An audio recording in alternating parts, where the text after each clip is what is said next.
Ya, kalau kita berbicara tentang sampah, apalagi di ibu kota Jakarta dan kota-kota besar lain penyangga Jakarta, tidak hanya di sekitar Jakarta, mungkin Surabaya, Ya, Medan, Jogja, seperti itu, masalah sampah menjadi masalah klasik yang menahun dan akhirnya menjadi suatu permasalahan yang sulit untuk dientaskan. Karena bagaimanapun program pemerintah sudah ada untuk kemudian bersih-bersih sampah, tapi kalau betul. warganya tidak sadar akan keberadaan sampah dan bijak mengelola sampah, maka tidak akan ada ujungnya. Maka Betul. dari itu kita harus bijak dalam mengelola sampah dan kalau bisa mulai pilih-pilih daur ulang sampah dari rumah kita. Nah, itu dia. Apalagi sekarang dengan kecanggihan teknologi, hal-hal yang tadinya terlihatnya ribet gitu ya, atau sepertinya tidak praktis, sekarang akan lebih mudah lagi. Karena ternyata ada masyarakat atau sekelompok masyarakat yang memanfaatkan daring untuk mengajak orang mengelola sampah mereka dan bahkan bisa dijemput loh, Mel. Betul, jadi hari ini kita akan membahas tentang aplikasi layanan jemput Yes. sampah. Namun sebelum kita membahasnya, kita saksikan dulu tayangan berikut.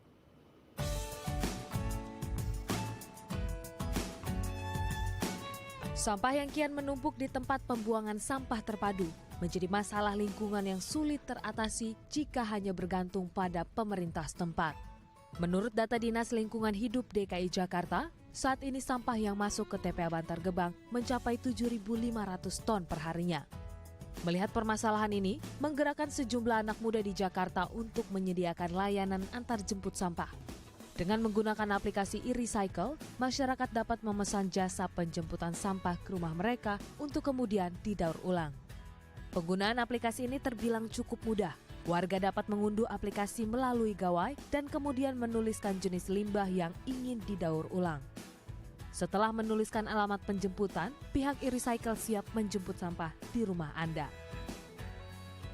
Nah, ini dia terobosan anak-anak muda Indonesia untuk kemudian bijak mengelola sampah. Memang harus ada motor penggerak. Harus dong, harus Oke. dimulai dari Betul. diri sendiri. Untuk soalnya. membahasnya telah hadir bersama kami di studio Halo Indonesia, Diki Fadili Wiratama selaku Head of Product aplikasi e-recycle. Mas Diki, apa kabar? Baik. Selamat datang di Halo Indonesia. Selamat pagi, Oke, Mas pagi. Adi, Mbak Asti. Mas Diki, ini kalau kita lihat kan ada aplikasi e-recycle untuk layanan jemput sampah. Sebelum kita membahas tentang layanan atau aplikasi ini sendiri, sebenarnya yang terjadi habitnya kebiasaan masyarakat dengan sampah yang sudah ada saat ini seperti apa sih hingga akhirnya muncul e-recycle ini? Iya, seperti kita tahu bahwa sekarang ini teknologi sudah di mana-mana, industri juga membuat masyarakat tuh dengan mudahnya membeli barang di mana saja. Namun kita lihat bahwa produksi-produksi dari industri sendiri memang sudah dilengkapi dengan teknologi yang canggih ya. Artinya semua orang mudah untuk membelanjakan barangnya, tapi impact-nya adalah kita punya efek samping. Produksi berbanding lurus dengan impact samping itu, yaitu sampah. Nah, di tingkatan sampah ini memang belum banyak yang melirik ini sebagai menggunakan teknologi. Sehingga artinya kita tahu bahwa kita tahu kita serahkan semua permasalahan sampah dengan pemerintah. Ataupun kita merasa bahwa sampah kita sudah ditangani oleh orang lain. Padahal kita tahu semua sampah-sampah yang beredar di lapangan itu sebenarnya salah satunya dari kita sendiri. Sebenarnya itu juga ulah kita seperti Betul itu sekali. ya. Berarti memang masyarakat saat ini belum sadar betul tentang bagaimana mengelola sampah, belum bijak seperti itu. Ya, sebenarnya masyarakat pasti saya yakin mereka punya kesadaran ke sana. Dan semua jargon-jargon seperti buanglah sampah di tempatnya bukan jargon yang salah dan itu benar. Namun demikian semakin banyaknya produk yang ada di pasaran sekarang ini kompleksitas untuk mengolah sampah juga makin kompleks. Artinya bahwa kita belum bisa memastikan bahwa sampah yang sudah kita buang ke tempat sampah itu dipastikan akan didaur ulang. Bisa saja sampah tersebut dari tempat sampah tersebut ketika perjalanan menuju ke tempat pembuangan akhir tercecer di mana-mana. Akhirnya ya mengotori lingkungan. Oke, jadi sebenarnya tadi memang jelas ya bahwa itu jadi latar belakang karena kita sadar bahwa kita juga yang memproduksi sampah. Betul. Nah, sebenarnya dengan gerakan e-recycle ini sendiri, apa sih yang membedakan dan bagaimana penggunaan dan pemanfaatan teknologi dalam konsep yang dilakukan sendiri untuk masyarakat? Nah, kami dari Multi Digital Lestari, kami biasa disebut Lestari, kami berinisiatif untuk mengeluarkan produk kami yaitu namanya e-recycle, di mana ini adalah model manajemen limbah. Yang kami pikir kami menyentuh teknologi untuk mencakup jangkauan yang lebih luas. Kemampuan kami memang di platform untuk menggunakan teknologi digital. Nah, kami berasa bahwa masyarakat sekarang sudah banyak sekali peduli dengan lingkungan juga dan juga sudah menggunakan banyak sekali teknologi ya. Nah, di sana kami merasa cakupan kami dengan teknologi ini sendiri mampu langsung menjangkau orang-orang atau masyarakat yang menghasilkan sampah pertama. Jadi tingkatan 1 pertama kali yang kami layani adalah orang-orang yang memang menghasilkan sampah itu sendiri. Oke, berarti berfokusnya pada sektor rumah tangga atau? Sebenarnya aplikasi kami ini digunakan untuk banyak pihak ya, bukan hanya segmen tertentu. Masyarakat, industri, perkantoran, atau public facility, itu semua bisa menggunakan layanan kami. Cuma memang penghasil sampah terbesar sekarang memang masih dari masyarakat. Sehingga memang kita tangkap dan kita edukasi masyarakat supaya aware terhadap pemilahan sampah itu sendiri. Oke, sampah apa saja sih yang ditampung? Sementara ini memang kami berfokus untuk mengolah sampah padat atau organik, seperti plastik, kertas dan lain sebagainya.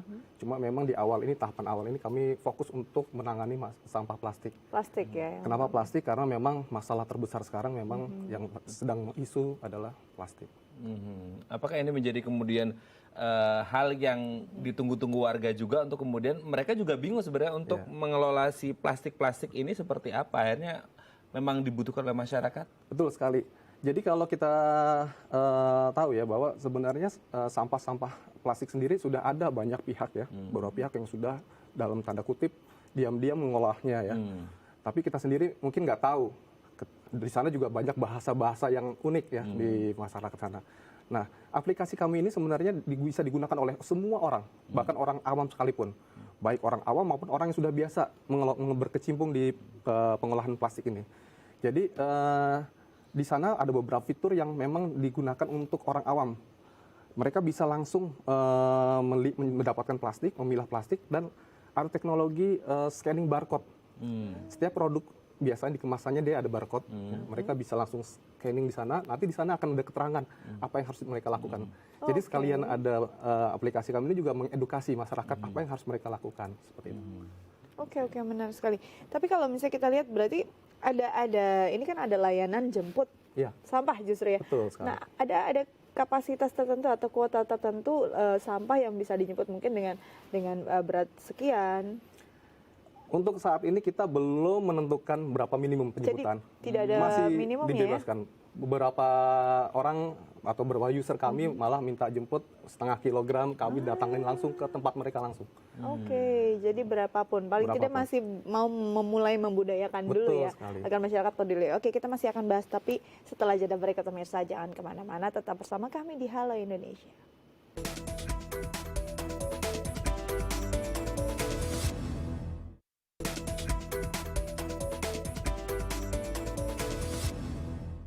Ya, ini selama break juga saya dan Dika dan teman-teman kru di studio sebenarnya tadi kita berbincang dengan Mas Diki bagaimana kemudian sangat luar biasa sekali. Memang masalah sampah ini masalah pelik yang harus diselesaikan oleh semua pihak ya.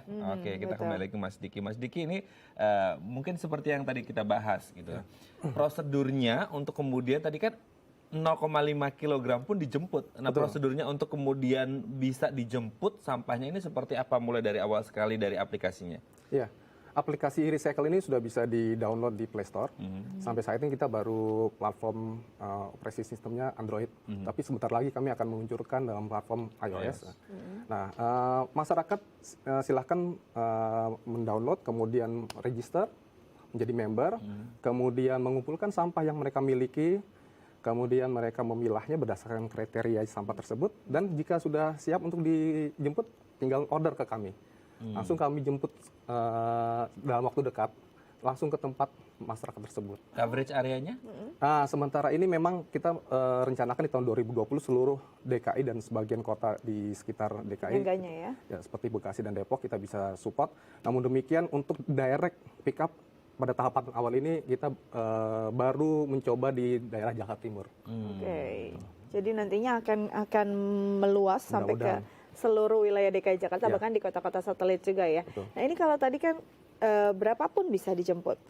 Ini bagaimana kalau kita hitung biaya operasionalnya? Karena kan harus mengeluarkan biaya transportasi juga ya. Betul sekali. Apakah tertutup gitu? Ya, itulah disitulah kami mempertimbangkan banyak hal untuk mengantisipasi masalah tersebut. Memang beberapa masyarakat hanya meminta dijemput dengan sekian kecil jumlah volume, tapi juga beberapa juga memang memberikan sampahnya dalam jumlah besar. Namun demikian memang di awal kita juga harapkan ini sebenarnya lebih ke edukasi ke masyarakat, bahwa kepedulian masyarakat terhadap lingkungan penting juga kita apresiasi, berapapun itu jumlahnya. Artinya ketika mereka sudah mau memilah saja itu sebenarnya sudah harus kita apresiasi dalam bentuk ya sejumlah uang kalau dari kita. Oke, berarti kalau begitu ada sesi edukasi khusus di luar penjemputan sampah ini sendiri, bagaimana prosesnya itu? Ya, kami melalui beberapa cara untuk mengedukasi masyarakat. Pertama dengan sistem O2O ya, online dan offline promosi. Di online sendiri kami sudah menggunakan website kami sendiri di irecycle.id, bisa dilihat di sana. Kemudian juga kami menggunakan sosial media kami, beberapa sosial media kami. Kemudian secara offline kami juga turun langsung ke lapangan, mengedukasi masyarakat secara langsung, turun ke sekolah-sekolah, termasuk juga ke bank sampah dan beberapa lingkungan masyarakat. Ya, kita dari situ kami harapkan mereka mau bergabung dengan kita, supaya kita sama-sama juga membantu lah menjaga lingkungan kita sendiri. Oke, nah ini sendiri kalau dari hasil setelah dijemput, itu katanya ada reward juga nih untuk orang yang memang memberikan sampahnya. Rewardnya berupa apa sih? Ya, sampai saat ini kita hargai dari effort mereka sendiri dalam bentuk sejumlah uang yang kami transfer ke rekening masing-masing. Ya. Dan juga besarannya juga bukan besaran ala kadarnya ya, karena besarannya juga bisa dianggap sebagai besaran orang yang berkecimpung dalam dunia bisnis sampah sendiri. Oke, profesional ya? Betul sekali. Ada minimal nominalnya kah? Tidak ada. Tidak ada? Oke, sangat luar biasa ya. Kayaknya kamu tergiur juga ya. Coba titip pesan Mas Diki di Jakarta Barat. Saya tinggal di Jakarta Barat. Di garis bawah ya, oke. Ini sebelum saling pesan nih, kita lihat dulu tayangan berikut ini bagaimana limbah itu sebenarnya bisa dimanfaatkan menjadi perabot rumah tangga. Seperti apa dalam tayangan berikut.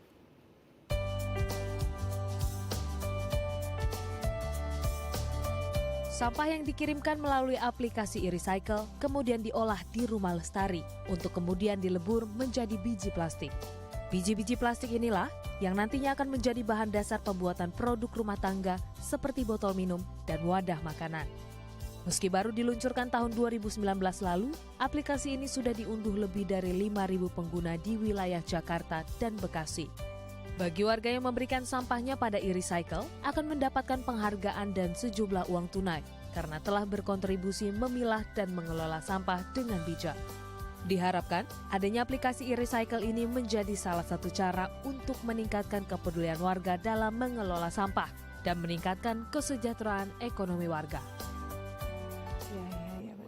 Ya, ini bagaimana cara mengolahnya ini dikasih banget nih sama Mas. Iya, dari tadi aku sampah apa aja yang ada di rumahku, kayaknya aku udah mulai harus pilah deh biar di pick up. Oke, berarti ketika diambil oleh petugasnya sudah terpilah-pilah jenisnya masing-masing? Iya dong, kan sebenarnya masyarakat juga bukan hanya memikirkan bahwa oh sudah buang sampah di tempatnya, tapi pikirkan bahwa apakah sampah kita nantinya akan terdaur ulang, apakah sampah kita nantinya paling tidak sampai ke tempat pembuangan akhir. Kalau ternyata pada saat perjalanan berceceran atau terbuang sembarangan, kita nggak tahu.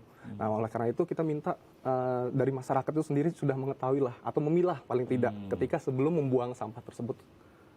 Oke, nah jadi harus memastikan betul apakah sampah yang kita buang benar-benar sampai ke tempat pembuangan akhir dan juga apakah bisa didaur ulang atau tidak. Motonya sekarang dari recycle sendiri mau dikemanakan sampah-sampah tersebut dan digunakan untuk apa? Iya. Model manajemen limbah kami ini sebenarnya model manajemen yang end-to-end. Jadi terintegrasi dari hulur ke hilir. Kami melakukan penjemputan sampah, melakukan transportasi ke pengolahan, dan mengolahnya langsung sendiri dengan fasilitas kami sendiri. Kemudian kami olah menjadi produk yang bernilai guna dan kami distribusikan ke perusahaan-perusahaan atau industri yang membutuhkan bahan dasar dari material yang kita buat. Jadi semuanya ini sementara ini memang kita lakukan dengan mandiri. Jadi memang kita pastikan bahwa sampah yang kita ambil itu tidak akan tercecer ke lingkungan. Dan pasti pasti didaur ulang. Betul, dan sekali. itu secara mandiri ya. Betul. Apakah juga melibatkan masyarakat untuk kemudian berpartisipasi aktif untuk mengolah sampah ini sendiri atau memang khusus internal saja? Ya, sebenarnya kalau kita mau besar ya, atau ini bukan masalah kami pribadi, artinya ini masalah semua orang. Betul. Sampah, semua orang pasti menghasilkan sampah. Betul. Nah, oleh karena itu kami juga menggandeng banyak stakeholders untuk bisa bermitra dengan kami, yang untuk mengembangkan sama-sama sistem model manajemen seperti ini. Artinya sampah itu bisa langsung diambil dari penghasil sampah pertama langsung diolah, sehingga tidak terlalu perjalanannya tidak terlalu panjang. Seperti itu. Oke, pengolahannya sendiri akan jadi apa sih kalau hasil konkretnya? Saat ini pabrik kami memang mengolah hanya sampah plastik untuk awal, pada saat awal, dan kami ubah menjadi cacahan plastik, di mana cacahan plastik itu bisa digunakan untuk membuat barang berbahan dasar plastik. Tapi dalam waktu dekat kami juga akan mengolah cacahan tadi menjadi biji plastik, sehingga bisa digunakan lebih banyak industri lagi. Dan mungkin tidak menutup kemungkinan juga dalam waktu ke depan juga kami membuat produk jadi, sehingga bisa langsung digunakan oleh masyarakat dengan harga yang terjangkau. Gitu. Oke, jadi sebenarnya harus perlu inovasi tinggi sih ya. Nah, inovasi seperti apa aja kita akan bahas, tapi setelah jeda berikut. Jangan kemana-mana pemirsa, tetap bersama kami di Halo Indonesia.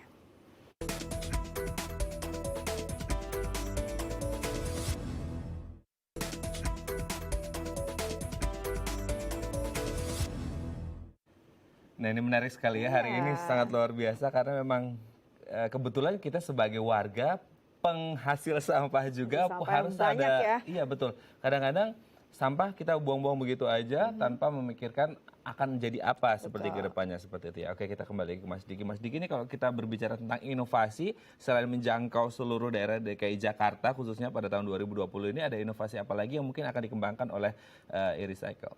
Iya, dalam waktu dekat ini kita akan meluncurkan satu produk kami lagi yang baru, yaitu pengelolaan bank sampah. Jadi aplikasi ini nanti bisa ditujukan untuk bank sampah yang ada di seluruh DKI dan sekitarnya, karena memang sebenarnya sudah ada instruksi gubernur yang mewajibkan untuk satu RW itu memiliki satu bank sampah. Tapi memang pada kenyataannya yang terjadi di lapangan baru separuhnya saja membuat bank sampah. Itu pun juga masih separuh yang aktif. Memang problemnya di lapangan itu karena memang banyak sekali masalah manajerial di bank sampah. Nah, ini aplikasi kami ini nanti juga akan menjangkau bank-bank sampah supaya mereka dengan mudah mengelola bank sampahnya, sehingga masyarakat akhirnya makin tumbuh lagi untuk kesadarannya dalam mengelola sampah. Nah, ini aplikasi ini juga akan bisa di-download gratis ya. Semua gratis dan sangat menarik.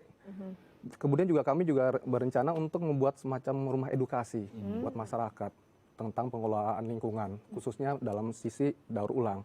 Dalam waktu dekat kita akan coba sudah kita buat konsepnya, nanti kita akan luncurkan juga buat masyarakat. Oke, jadi sebenarnya memang perlu diadopsi juga, tidak mungkin bergerak sendiri ya. Itu sendiri. Nah, sampai saat ini perkembangannya sudah sejauh manakah untuk edukasinya sendiri? Apakah sudah dimulai atau masih dalam tahap perencanaan dengan mengumpulkan para relawan-relawan pemerhati lingkungan sendiri? Ya, kami juga bekerja sama dengan beberapa konsultan lingkungan juga, dan juga banyak bank sampah yang kami sudah datangi, termasuk juga institusi pendidikan, karena memang apalagi khususnya sekolah ya, pendidikan semenjak dini buat adik-adik kita supaya mereka sadar dari sejak dini, dan antusiasmenya juga cukup bagus ya, karena memang mereka melihat bukan hanya dari sisi ekonomi ya, mereka lebih ke lingkungan, bahwa ini kan bumi kita gitu ya, kita tinggal di sini. Itu yang lebih mengena ke masyarakat. Oke, berarti kalau kita berbicara tentang, sudah berapa lama ini e-recycle? Kita masih baru sebenarnya. Masih baru. Nah, kita baru launching di tanggal 28 November 2019 tahun. Oke. Berarti sekitar 3 bulanan ini ya, sekitar kurang lebih 3 bulanan ini. Bagaimana kemudian respons masyarakat? Apakah terjadi peningkatan yang signifikan untuk mereka bijak terhadap sampah mereka atau seperti apa trennya? Ya, animonya cukup bagus ya. Kami juga di luar perkiraan kami banyak sekali masukan-masukan, komentar-komentar positif, bukan hanya dari lingkungan Jakarta ya, tapi juga dari luar Jakarta, dari Sumatera, dari Jawa, dari Bali, bahkan beberapa warga negara asing pun juga banyak yang mendownload dan memberikan komentar positif. Mereka lebih cenderung ke support kami semua, bahwa memang ini penting untuk memulai gerakan kecil, tapi bisa berdampak besar. Dan sampai saat ini kita sudah dalam 2 bulan, sekitar kurang lebih 2 bulan, kita sudah di-download hampir 7.000 downloader. Wow. Dan itu saya rasa cukup positif ya untuk kedepannya dalam hal pengelolaan sampah ini. Dari 7.000 downloader sendiri, kira-kira kalau dibuat rata-rata 1 bulan berapa banyak yang terkumpul? Memang pengelolaan sampah ini cukup unik, karena ketika kita mengambil sampah ke lapangan itu mungkin volumenya besar tapi beratnya cukup ringan. Ya. Nah, rata-rata kami ini bisa mendapatkan sampah dari masyarakat itu sekitar kurang lebih 1 sampai 2 ton per hari. Ya. Oke, Sampai 1 sampai 2 ton.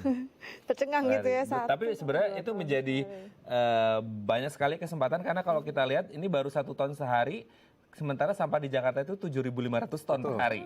Nah, berarti memang pasarnya ini masih sangat luas sekali ya. Berarti memang harus terus diedukasi terus masyarakat atau seperti apa ke depannya untuk kemudian meningkatkan kesadaran warga? Ya, ini jumlah itu sendiri sebenarnya kami juga sangat mungkin harus menggandeng pihak-pihak yang lain ya, karena memang jumlah yang sangat cukup besar dan fasilitas kami pun juga kalau untuk menyelesaikan semuanya itu cukup besar. Nah, kita harapkan sebenarnya masyarakat sendiri mulai dari tingkatan level masyarakat sudah peduli, sehingga ketika mereka membuang sampah tersebut, mereka sudah pastikan bahwa sampah tersebut tidak menjadi residu. Betul.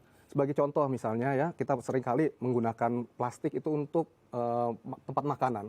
Ketika kita membuang plastik itu begitu saja, itu saya yakinkan bahwa plastik tersebut paling maksimal itu hanya nyampai ke tempat pembuangan akhir. Tapi tidak ada yang mendaur ulang, karena sampah tersebut sudah kotor. Betul. Tapi jika masyarakat sedikit aja memberikan effort khusus, mereka bersihkan, mereka buang, pasti ada pihak yang mau mengelola atau mendaur ulang sampah tersebut. Jadi artinya bahwa kami berharap aplikasi kami ini diterima semua masyarakat, mereka bisa belajar di sana, mengedukasi, biarpun mereka tidak bergabung atau berkolaborasi dengan kami, tapi mereka paling tidak sudah melakukan tindakan usaha sendiri untuk mengelola sampahnya. Oke, Oke, berarti jadi memang harus harus tindakan diperlukan partisipasi aktif dari Betul. semua pihak ya, dan jangan lupa untuk memulainya dengan mendownload, dan saya sedang dalam proses mendownload.